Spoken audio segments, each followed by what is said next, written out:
اعوذ باللہ من الشیطان اللعین الرجیم بسم اللہ الرحمن الرحیم وصلی اللہ علی محمد وآل بیتہ الطیبین الطاہرین المعصومین۔ امیر المومنین کی سیرت طیبہ کے متعلق گزشتہ گفتگو میں ہم نے ان آیات قرآنیہ کا تذکرہ کیا تھا جو خاص طور پر امیر المومنین کے متعلق نازل ہوئیں، اور پھر ان آیات کا ذکر کیا تھا کہ جو اہل بیت کے متعلق نازل ہوئی تھیں۔ آج ہم ان آیات کا تذکرہ کریں گے جو اصحاب رسول خدا صلی اللہ علیہ وآلہ وسلم کے متعلق نازل ہوئیں، اور ان اصحاب میں سے برجستہ ترین فرد اور صحابی علی ابن ابی طالب ہیں۔ سورہ اعراف کی آیت نمبر 46 میں ارشاد ربانی ہے وَبَيْنَهُمَا حِجَابٌ وَعَلَى الْأَعْرَافِ رِجَالٌ يَعْرِفُونَ كُلًّا بِسِيمَاهُمْ۔ ترجمہ یہ ہے کہ اہل جنت اور اہل جہنم دونوں کے درمیان ایک حجاب اور پردہ ہوگا، اور بلندیوں پہ کچھ ایسے افراد ہوں گے جو ہر ایک کو ان کی شکلوں سے پہچان لیں گے۔ جو بھی وہاں سے گزرے گا یہ افراد ان کو پہچان لیں گے۔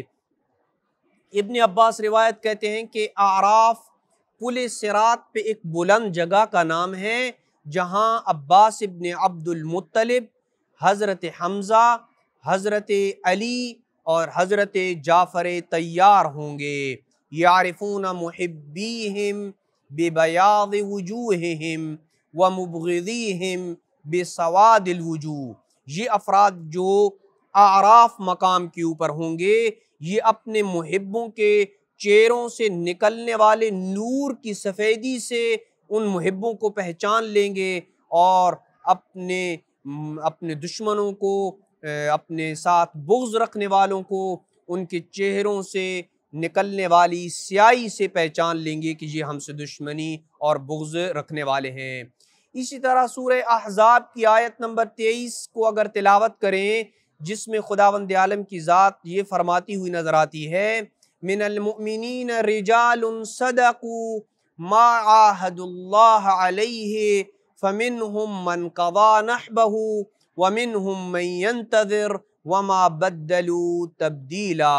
یعنی مومنین میں ایسے لوگ موجود ہیں جنہوں نے اللہ سے کی ہوئی عہد کو سچا کر دکھایا۔ ان میں سے بعض اپنی ذمہ داری کو پورا کیا، اور ان میں سے بعض انتظار کر رہے ہیں اور وہ ذرا بھی نہیں بدلے۔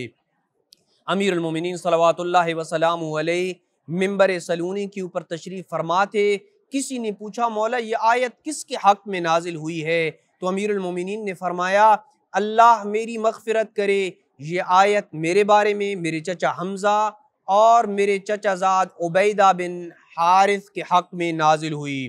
جہاں تک عبیدہ بن حارث کا تعلق ہے تو وہ جنگ بدر میں اللہ کو پیارے ہو گئے تھے، اور حضرت حمزہ نے جنگ احد میں جام شہادت نوش کیا، جبکہ میں علی اس وقت کا انتظار کر رہا ہوں کہ جب اس امت کا شقی اور بدبخت ترین افراد آئے گا جو علی کے سر کے خون سے میری اس ریش کو خضاب کرے گا۔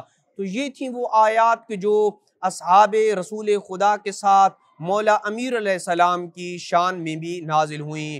اور اب اس آخری مرحلے میں ان آیات کو اپنے مومنین اور سامعین کی خدمت میں پیش کرتے ہیں کہ جو آیات امیر المومنین کے حق میں اور ان کے مخالفین کی مذمت میں نازل ہوئی ہیں۔ سورہ توبہ کی آیت نمبر 19 میں ارشاد ربانی ہے اجعلتم سقایت الحاج وعمارت المسجد الحرام کمن آمن باللہ والیوم الآخر وجاہد فی سبیل اللہ لا یستوون عند اللہ واللہ لا یہدی القوم الظالمین۔ یعنی کیا تم نے حاجیوں کو پانی پلانے اور مسجد الحرام کی آباد کاری کو اس شخص کے برابر قرار دیا ہے جس نے اللہ اور روز آخرت کے اوپر ایمان لایا، یعنی جو اللہ کے اوپر اور روز آخرت کے اوپر ایمان لایا اور راہ خدا میں جہاد کیا۔ اللہ کے نزدیک یہ دونوں افراد ہرگز برابر نہیں ہو سکتے، اور اللہ ظالم قوم کی کبھی ہدایت نہیں کرتا ہے۔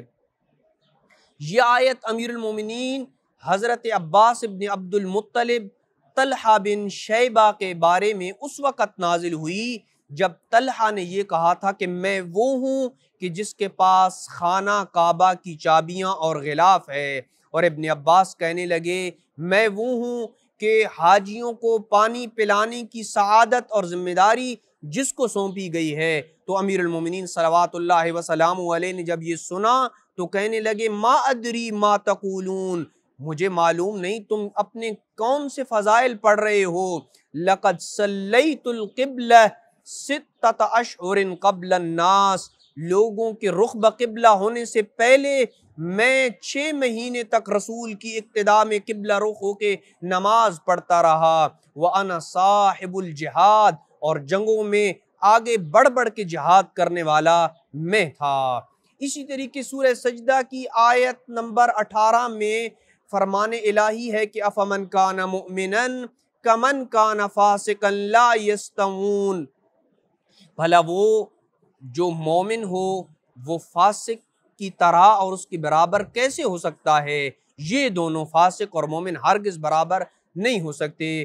امیر المومنین صلوات اللہ وسلامہ علیہ کے متعلق یہ آیت اس وقت نازل ہوئی کہ جب ولید بن عقبہ نے اپنی برتری کو ثابت کرنے کے لیے امیر المومنین صلوات اللہ وسلامہ علیہ کے متعلق یہ فرمایا کہ ان ابسط منک لسانا، اے علی میں زبان کے اعتبار سے، اپنے لہجے اور فصاحت و بلاغت کے اعتبار سے میری زبان تم سے زیادہ واضح ہے، وَأَحَدُّ مِنْكَ سِنَانًا، اور میری تلوار تم سے زیادہ تیز ہے، وَأَرَدُّ مِنْكَ لِكَتِيبَةٍ، اور کسی بھی بڑی فوج کو پہچاننے کے حوالے سے بھی میں تم سے زیادہ بہادر ہوں۔ تو امیر المومنین صلوات اللہ وسلامہ علیہ نے کہا اسکت، خاموش ہو جا، فَإِنَّكَ فَاسِقٌ، بے شک تم فسق و فجور کرنے والا ہے۔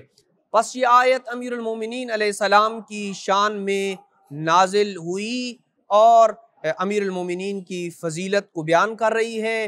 دعا ہے کہ پروردگار ہمیں امیر المومنین علیہ السلام کی پاکیزہ سیرت کے اوپر کاربند رہنے کی توفیق نصیب فرمائے۔